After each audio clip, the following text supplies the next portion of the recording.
After taking office, International Olympic Committee President Kirsty Coventry made her first visit to China. In an exclusive interview with Leaders Talk, she described the opening ceremony of the 15th National Games as breathtaking.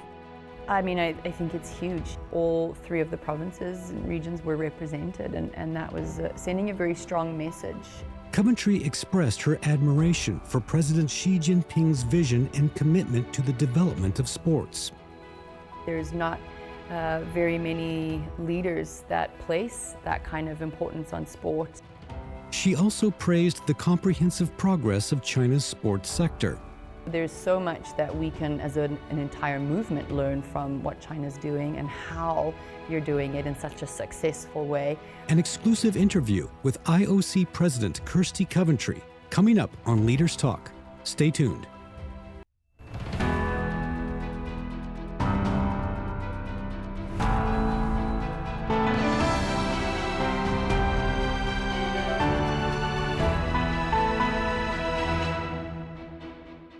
Hello and welcome to Leaders Talk, where we meet leaders, thinkers, and trailblazers. I'm Zou Yun.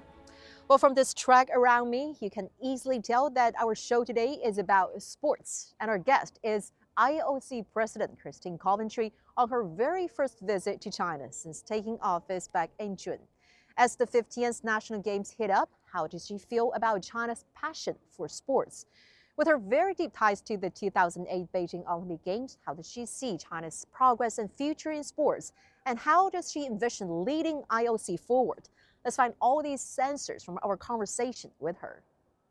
President Coventry, great to have you with us on Leaders Talk. Welcome to Beijing, or should I say, welcome back to Beijing, because this is the city that you achieved some of your proudest athletic accomplishments during the 2008 Olympic Games. 1 gold, 3 silver. That's amazing. So how does it feel to be back in the city that has filled so many beautiful memories? Oh, it feels really wonderful. Beijing 2008 was such a highlight in my athletic career.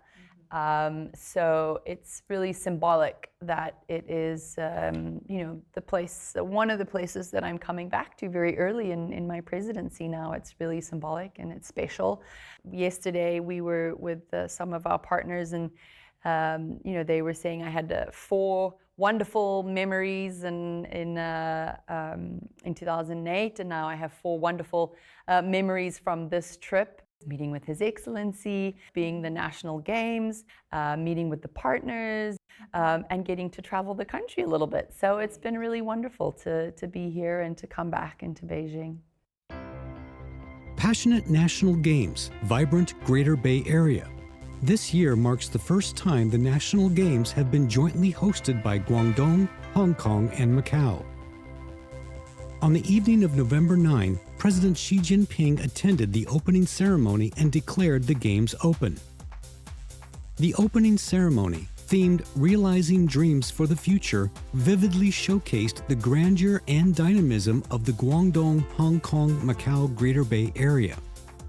The attendance of IOC President Kirsty Coventry and IOC Honorary President for Life Thomas Bach was also a highlight of this year's event. Now let's go to one of the key reasons that brought you here, the 15th National Games. Yes. And you just told me, while we were here, that the opening ceremony, while you watch it, was breathtaking. And you also used mind-blowing and words like magnificent to describe it. So which part impressed you the most, given it's quite a dazzling blend, right, of culture and innovative spirit? I don't think I can pick one particular part, because it was captivating for the whole time. It was really wonderful. The blend of culture and sport and technology and how that just seamlessly all worked was incredible. The colors and the dances, and something that I love about China is just how proud culturally you are, and you feel it, and it's a passion. It's the confidence. It's the culture confidence, heritage, and I love it. I think it just speaks volumes, and so really it was wonderful. And I got to share the experience with His Excellency and the First Lady, and that was, again, really incredible. And I got to share with him a moment with some of the drums. I said, oh, the drums, they bring back really good memories from 2008. And he so proudly shared with me the difference between the northern and southern drums, and in 2008, the different drums that were used. And again, it was so awesome and cool to hear the head of state, the president, talking so proudly about the culture of the country. And yeah, it was really special. And you must have noticed that this is also the very first time the National Games is co-hosted by Guangdong, Hong Kong, and Macau, so collectively known as the Greater Bay Area. That's quite a story of the country's regional integration and collective development. So how do you see the significance? I mean, I think it's huge. When we were there, starting with the meeting with His Excellency, and the vision that he has is very clear on what the Greater Bay Area could be, and not what it could be, but what it's going to be.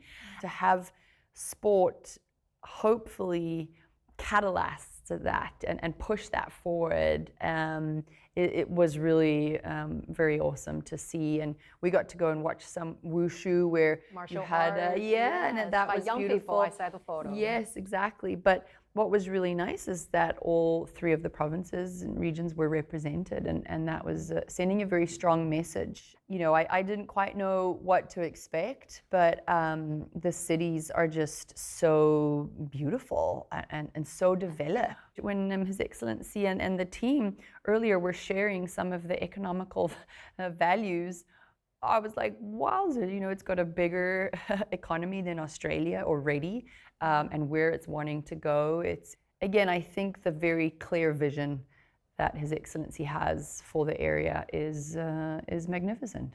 And sport gets to be a part of it, because the sporting facilities are wonderful, and athletes and communities get to benefit from that, and that's really powerful.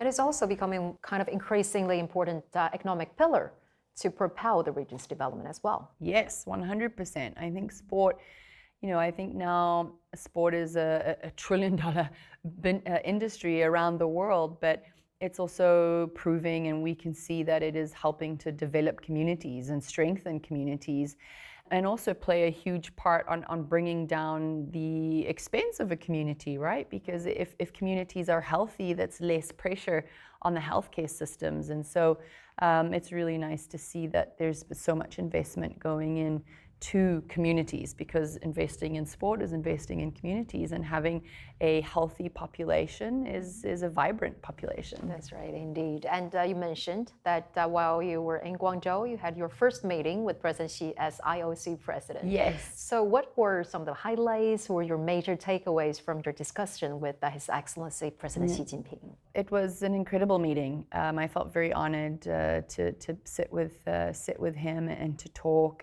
with him, and to again hear the level of importance that he places on sport. You know, I shared with him there's not very many leaders that place that kind of importance on sport, and we very much agreed that when it comes to sport should remain neutral.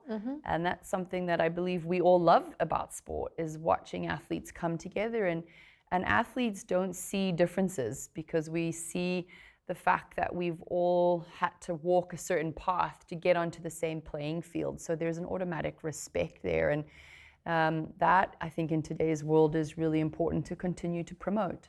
And during the conversation, President Xi also emphasized China's readiness to expand high-quality cooperation with IOC, as well as to contribute greater wisdom and strengths to the global sporting governance. So how does IOC plan to leverage the strengths of China in global governance to advance international sports development? Well, I think there's so many different levels at which we can do that. We have an incredible relationship and cooperation with the Chinese Olympic Committee.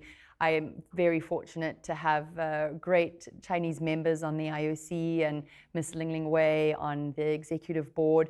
And I think there's so many different things. One of the things I speak about a lot is one of the proudest moments for me coming back to Beijing was in 2022 for the Winter Olympic Games and getting to walk back into the water cube, and it was curling. And so to see venues being used in a multi-purpose way, especially between a summer and winter sport, where I think a lot of people would sit and be like, how curling and swimming, how do you do that? How does that work? I think in that way, it's showing different levels of sustainability and a huge legacy. So there's so much that we can, as an entire movement, learn from what China's doing and how you're doing it in such a successful way. So I think, again, there's so much more that we can learn and that we can leverage off of, and the growth and the pace at which China is growing in different sectors, especially in technology. And I'm looking forward to the future with them to strengthen that for the Olympic movement and for sport. So after your meeting with President Xi, what is your impression of President Xi, not only as a leader of China, but also as a very passionate sports lover who constantly emphasizes the importance of sports development and also constantly encourage young people to embrace physical exercise? Do you know what? I shared with my IOC colleague, with Ms. Ling Wei, I just said, it felt like I was meeting with my older brother. Like, he was just so warm and so genuine when he spoke about sport. You could just see the passion. And it was really, really wonderful to see him talk with such conviction about how sport can really help drive an economy, and it can help drive a community, and it can be that unifier. It was really an incredible experience. Speaking of technology, actually this time during the 15th National Games, many state-of-the-art technologies are being integrated. For instance, the world's very first humanoid robot, Portfaria, equipped with 5G advanced technology. Yep. Did you see them running? I saw it on TV. It's quite like a human running. Yes, it's very steady steps. It does look very similar. And we were having the conversation of, okay, but hopefully people still just want to come and watch athletes perform. That's not for sure. robots just yet. And also the robot playing the drums. The drums, the ancient instrument at the opening ceremony. Yes. There are also other innovations being applied. 100%. This morning when we were at the Alibaba headquarters, they were showing us and sharing with us character. It's not a real actor or person. It was great. So it's a person. It's an AI-generated person that is in a movie, and she's become really famous apparently. So I thought that was really cool. And I said, with that kind of technology, I can maybe be in two places at once. But how do you think technological advancement like these will shape and change the future of global or international sporting events? So for the Olympic movement and for the sporting movement, I think we have to be very aware of what it is that we are wanting technology and AI to help us with, or solutions to come up with. I think there are so many different areas, from helping athletes train, medical advice, nutritional advice. Everything is online, it's accessible. Now it's the question of how do we get that spread to athletes in developing countries, for example, that could really benefit from these types of programs. But then it comes down to helping judge, helping to score, fan engagement. How do we enhance the reach fairness out? Yeah, exactly. I got to put on some of the glasses from TCL and got to experience my race again. But that is an incredible outlet which fans at home will be able to put wear this technology and feel like they're right there with us in a stadium. So there are so many incredible opportunities, and I think it can help with governance structures and good governance and transparency, and all of those I think will play a huge role. And also on improving the experience of spectators as well with all those technologies. 100%. And so the broadcasters and our partners are really coming up with some incredible things. I'm excited to see how it gets implemented in Milano Cortina and in LA. So President Coventry, how do you evaluate the improvements by China in enhancing national fitness and improve the health of its people? Well, I think you can see how the mass participation has been soaked up by the country because the national games, if I'm not mistaken, it was about 25,000 athletes taking part, about 14,000 athletes from Olympic sports and another 11,000 plus in recreation. I've not heard of that anywhere else. Enormous, and so it's so big, and the fact that there's so much intake, so many people want to be a part of that movement, I think is really significant. I think the emphasis on gold medals is still there, but it's maybe more, it's done more holistically, more naturally, you know. It's really people are identifying that they have a talent, that they really want to get into sport, and then it's done in that way. Again, the investment that's going into infrastructure, the access to sport facilities, I think that really is probably some of the biggest change that I've seen. And I believe that you must agree with me about this, which is media plays a key role in making the spirit and the games and Olympic Games achievable and reachable to audiences around the globe. And this time, while you're here, IOC has signed together with China Media Group the finalized media rights agreement spanning from 2026 to 2032. So, President Coventry, how do you envision this long-standing partnership with CMG moving forward, and how do you evaluate the contribution of CMG in enhancing global reach in the Olympic narrative? I mean, I think the figures speak for themselves, right? CMG reached, helped the Olympic Games of Paris reach 800 million people here in China and beyond. And those are such important numbers. But, you know, I think the numbers are one thing, and we're all very proud of the numbers, but you wouldn't have the numbers if you don't have an incredible product. And the product that CMG are creating is very powerful. It's not just the athletes' results, it's the athletes' stories. It's showcasing the best of humanity, winning, losing, you know, those things of getting back up and trying again, all those soft skills that I think as humans we relate to. CMG has been doing a really great job of telling those stories and getting people to connect, because you can broadcast, you know, and in today's world, anyone can be a, you know, stand up and video with your phone and be their own reporter. Be a reporter and, you know, social media guru. But you have to be able to connect. What makes you different is if you can connect to people so that they keep coming back. And I think that is something that CMG have done so well, and I know are planning to continue to do in the future. And a number of our broadcasters are learning from that and focusing in on that, because they can see the value that has been created here. And this is, again, another area where we're all learning together and we're growing together, and we'll continue to create a stronger and stronger partnership. Kirsty Coventry was born in 1983 in Harare, the capital of Zimbabwe. As a swimmer, she competed in 5 Olympic Games and won 7 medals, 2 gold, 4 silver, and 1 bronze, the most ever achieved by an African athlete. In 2013, Coventry joined the International Olympic Committee as a member representing athletes, marking the beginning of her career in sports administration. From 2018 to 2021, she chaired the IOC Athletes Commission and served on the executive board, rejoining the board again in 2023. On June 23rd this year, Coventry officially succeeded Thomas Bach to become the first woman and the first African to lead the IOC in its 131-year history. During your inauguration speech back in June, you have said that your 2 young, very lovely daughters are a constant reminder that why the Olympic movement must stay relevant, why we need to make a change, and why we need to embrace the new ways. So as now you're still in the early stage of your term, what steps do you think are necessary? What kind of reforms do you look forward to make sure that the Olympic movement, after over 100 years of history and development, could still remain relevant to the future generation? I think there's a number of different ways. I think how we look at embracing technology and AI is going to change a number of ways in which we do things.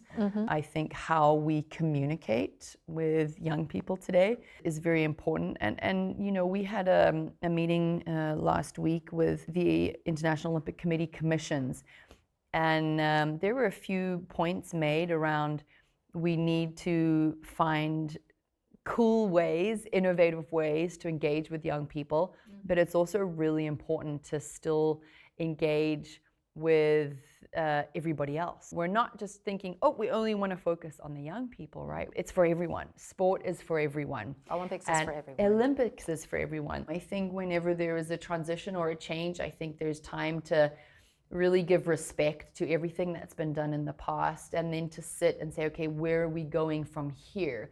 What does that look like? And for me, it's very important to ensure I have the buy-in from everyone. One of the ways that I see trying to engage with young people is through esports. However, following the recent cancellation of the deal to host the first esports events in Riyadh in 2027. So what might be the next steps in order to pursue the new approach and new partnership model as IOC has committed? Yeah, we're studying everything at the moment. We really want to ensure when we have the first, because it's not an if, I believe we all want to see the esport games happen, but we want to be very clear on what we want it to do and what we want it to deliver. And this gives us some time to really analyze that and to look at it. And I know you just had a hugely successful esport forum in the Bird's Nest, and I had a team there watching and learning, and I think there's a number of positives that can come out of these different learnings and these different conversations, and it's a huge untapped market for us. But I think we have to be very clear on what it is we want it to achieve. And that clarity will come in the next couple of months. Inclusion of new and diverse sports is also another important way to make the Olympic movement more appealing to the younger generation. So what's your vision on that, Madam President? I think this is part of what the Olympic Program Working Group is looking at. We have to really give a lot of attention to the sports that have been on the Olympic program for a long time. We have to challenge some of those sports a little bit, to reinvent themselves, to make sure that they're continually growing, and that there's appetite from young people to participate in these sports. We saw with the new sports that came in Tokyo with skating and surfing and sport climbing, the huge acceptance from the younger generation. And this is, we want to see that. I think in order for us to stay relevant, we have to be able to continually inspire a new generation. And I believe that you can inspire a new generation more successfully if they can see themselves in what's being portrayed. You can relate more. You want to come back with more certainty and more... Yes, definitely. President Coventry, you've been asked many times about the significance of being the first woman, the first African to serve this role. Today, I'm not going to ask that, but I would like to invite you to reflect on your personal journey, and we have prepared a video. I would like to invite you to some of the highlights of your athletic journey. Kirsty Coventry. Good memories. I like being underdog. No dream is too small. Sometimes setting a goal, it's not for anyone else, it's just for yourself. And then work towards that. It's quite impressive. This journey, starting as a little girl who started to swim, learning swim at the age of 2. Yes. Taught by your parents at the beginning. Yes, by my granddad and my mom, yes. Yes, and then to having the dream of Olympic Games at the age of 9, and then becoming the most successful African Olympian, and now leading the IOC. So what do you believe, President Coventry, are the biggest or the greatest source of inspiration along this very remarkable journey?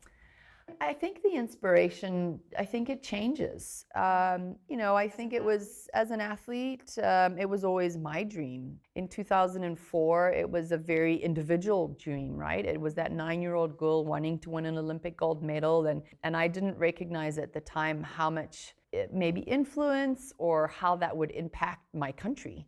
And my country at the time was going through a hard time in our history. And when I went back to see all of Zimbabwe come out and celebrate, I had hundreds of thousands of people on the streets, and I was like not prepared for that. I was like, this is strange. I'm a swimmer. I'm not a football player. It was a strange moment to sort of go back and be like, wow, everyone is celebrating my success. And then I quickly realized that it wasn't just my success. It was the success for the country. And I was so proud to do that. Mm-hmm. And the inspiration going into 2008, coming here into Beijing, was I want to make my country proud again. I think that inspiration changes. And I think now, going into a sports administration, when I was as the Zimbabwean Youth and Sport Minister, the inspiration for me was I was an athlete, and now I'm an administrator, and I can make changes that I wanted to see as an athlete. Mm-hmm. How do I do that? How do I make my fellow athletes look back at the time that I was there and be like, she did a great job for us, the athletes? And I think that experience then leading into this leadership role, the inspiration is many different things. It's my children. I want to be a good leader and make sure that this Olympic movement is something that they are inspired by, even if they don't become athletes. I want to be able to give back to a movement, so that is an inspiration in itself. I want to be able to continue to lead this organization that makes other athletes proud, that allows for athletes to believe in their dreams and to succeed in their dreams. So I think the inspiration sort of, it changes and it evolves. Yeah, it evolves over time. And finally, the Milano Cortina Winter Olympic Games is less than 3 months away. Also going to be your first Olympics as IOC president. Can you share with us a little bit about what might be the new touches or maybe surprises that we can expect from this game? Well, Milano Cortina is going to be fabulous. We are going to be in incredible, iconic venues. The athletes, I think, are going to be very happy because they also know a lot of these venues. It's world-class venues that are used during World Championships and outside of the games. The backdrops are going to be incredible, and it's going to be in Italy, the land of passion and great food. And I'm very excited about Milano Cortina. I really do think it's going to be an incredible games, and I'm really looking forward to it. I think that this is where we're trying some of the new ideas on a more spread out games to be more sustainable, and what does that look like. So I'm also really excited to see the data collection that we're going to be able to have and see what works and what maybe didn't work, and how we're going to be able to use that and integrate all of that feedback into setting our course for the future. President Coventry, it was such a great pleasure to have you with us again here in Beijing and for having us on Leaders Talk. Thank you so much for sharing with us your insights. Thank you so much for having me, and it's always so good to see you.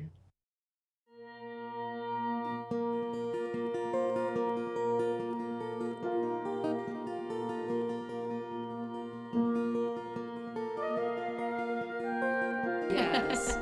Do you know the meaning of it? I think it's I thought they were some of the coolest things at the opening ceremony because I loved how they wobbled wobbled around behind behind behind all the teams. They were super cute. Yeah. Did you have them, or do you want to go back and bring to your daughter? I actually have 2 sets. That's great. That's great. So thank you. During the interview, President Coventry said her China trip left a very strong impression.